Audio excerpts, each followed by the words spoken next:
last video in our first section on soloing and lead guitar, we're going to take a look at an exercise that you can use to see how well you're starting to grasp the concepts that we've been talking about and how well you can play in the different patterns that we've gone over. The exercise is as follows. Every time the backing track that we are working with loops, I want you to switch between the E minor and the E minor pentatonic. And every time you switch, you need to try to do a different lick. So for instance, if you do the next time, try not to do the same exact lick. Okay? It'll show you how many licks you have for each type of scale and where you need to improve. If you can only do this 1 or 2 loops in the pentatonic, but then you can do 7 or 8 in the minor, you know where you need to focus your practice on. Let's take a look at what this could sound like.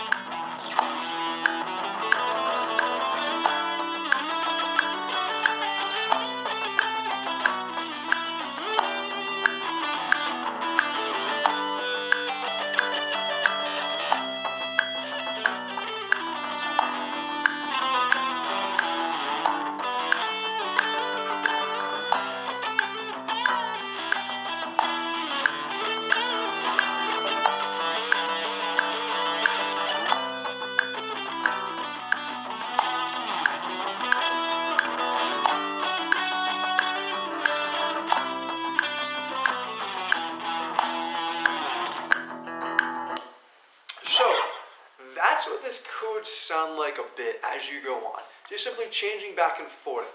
And you want to try to blend the scales fairly well. You don't want to really be able to tell too much as you go on, oh, I'm using pentatonic per se, oh, I'm using E minor.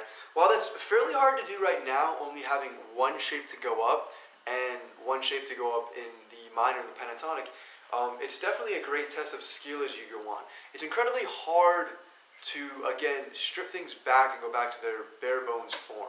Since I'm used to playing with going up and down different positions and doing everything, it's very hard for me to think, how can I milk every ounce of emotion or every ounce of whatever I can out of one shape and playing one shape? And it's very hard to go back. So if you're just learning, it's kind of hard now to really get super amazing sounds from it. You need to start here. You have to. There's no other way. You can't learn 100 different positions and then, go back and figure it out. But don't worry, it does kind of get easier the more positions you know. It doesn't mean you can't put in the work now. You have to put in the work now.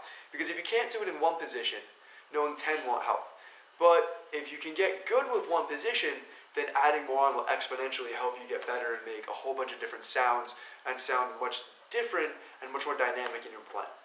So, I will see you guys in the next section on rhythm. See you soon.